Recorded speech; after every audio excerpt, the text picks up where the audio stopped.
तो ये वन्य प्राणी पूरे एमेच्योर्स क्या असल होता जीव है जिसके पास पावर्स नहीं है। और जिन लोगों को ये नहीं पता कि एमेच्योर्स क्या है, सालों कहीं डूब मरो तुम, कोई फायदा नहीं तुम्हारे एनिमे फैन होने का। यहाँ एक मास्टरपीस एंड हो चुका है और तुम्हें इसके बारे में पता ही नहीं है। हाँ क्या मतलब, मुझे भी नहीं पता था, मैंने भी इस वीडियो के लिए देखा है।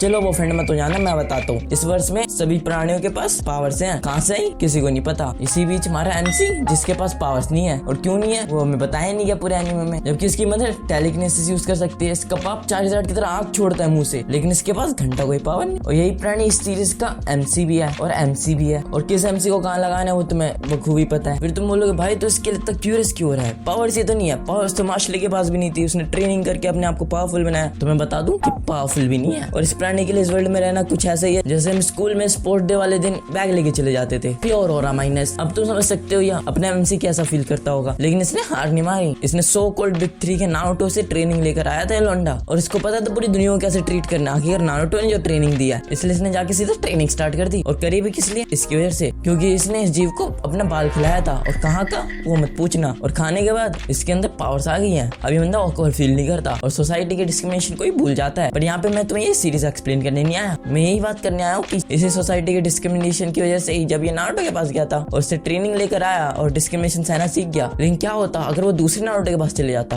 तो ये डिस्क्रिमिनेशन सहता तो कहते ही नहीं। तो बस मेरे पास ऐसी एक फैनमेड मांगा हाथ लगी है, तो स्टार्ट करते हैं। तो ये जी मस्त डिप्रेशन में लेटा हुआ दुनिया वालों को गाली दे रहा होता है। तभी हम उसका टेबल देखते हैं जिसपे यूए एंट्रेंस एग्जाम का पोस्टर रखा होता है। फिर ये अचानक से उठ के बैठ जाते हैं, वही बहुत ज्यादा क्रीपी स्माइल के साथ, और बोल रहा होता है कि मैं पूरी दुनिया वालों को दिखा दूंगा क्या अपनी पावर यू एंट्रेंस एग्जाम पास करके। तभी हमें एक बस्ते वाला प्राणी दिखाया जाता है जो कि 3 दरवाजे के सामने खड़ा होता है, और तभी हम देखते हैं ये तो वही जीव है जिसके पास पावर नहीं है, हाँ अपना एमसी। लेकिन यहाँ पे इसने अपना डिस्गाइज पूरा अलग ही कर लिया है, एंड टू बी फ्रैंक ये काफी अच्छा लग रहा होता है। तभी हम उसके होने वाली गर्लफ्रेंड को देखते हैं जो कि बड़ी खुश होती है यहाँ पे आके। और ये जीव इतना डम है कि विलन बनने के बाद भी यहाँ पे ऑरा माइनस करवाने आ गया, मतलब यहाँ पे गिर रहा होता है। अबे गिरे हुए इंसान और कितना गिरेगा, अब तो विलन भी बनिए कम से कम, अब तो ऑरा फार्म कर ले। लेकिन हम देखते हैं कि इसकी गर्ल ने इसको बचा लिया है अपने क्वर्क का यूज करके, और वो अपने आप को इंट्रोड्यूस करती है और उसको बड़े अच्छे से ग्रीट करती है, और अपना प्राणी भी इसको यहाँ पे इंटरेस्टिंग बोल देता है। फिर हम तभी डीजे विक्रम को देखते हैं जो कि रूल बता रहा होता है इन सभी को इस एंट्रेंस एग्जाम का। और तब ये जीव अपने मन ही मन सोच रहा होता है इन लोगों ने विलन क्यों ऐड कर रखा है, जरूर स्टूडेंट्स को इंकरेज करने के लिए करा होगा। ऐसे ही मन ही मन कुछ बातें सोच ही रहा होता है कि हम तभी इस डेisugi के रिश्तेदार को देखते हैं जो कि खड़ा होकर कुछ पूछ रहा होता है। लेकिन तभी वो पीछे मुड़ के अपने एमसी को बोलता है क्या तुम ये मम्बल करना बंद करोगे। लेकिन हमारा एमसी यहाँ पे ऑरा फार्म करते हुए बोलता है माइंड योर बिजनेस, जिसको देख के इसकी सच में गांठ फट जाती है। फिर नेक्स्ट बार हम देखते हैं ये प्राणी तो काकचान के बगल में बैठा है जो कि नॉर्मली इसका मजाक उड़ाता रहता था, लेकिन अभी इसके पास होने से इसको बड़ा ज्यादा गुस्सा आ रहा होता है। और ये बड़ी नरमी से अपने मन में बोलता है मैं तुम्हें बहुत ज्यादा हेट करता हूँ काकचान। लेकिन ये कौन सा एक्सप्रेशन होता है बोलने वाला, अगर हेट करता थोड़ा गुस्सा तो दिखा। ये तो बड़े खुशी होकर बोल रहा है कि जैसे इससे प्यार ही करता हो, क्या मतलब इन नारुतो से लड़के पटाने में सीख कर आया।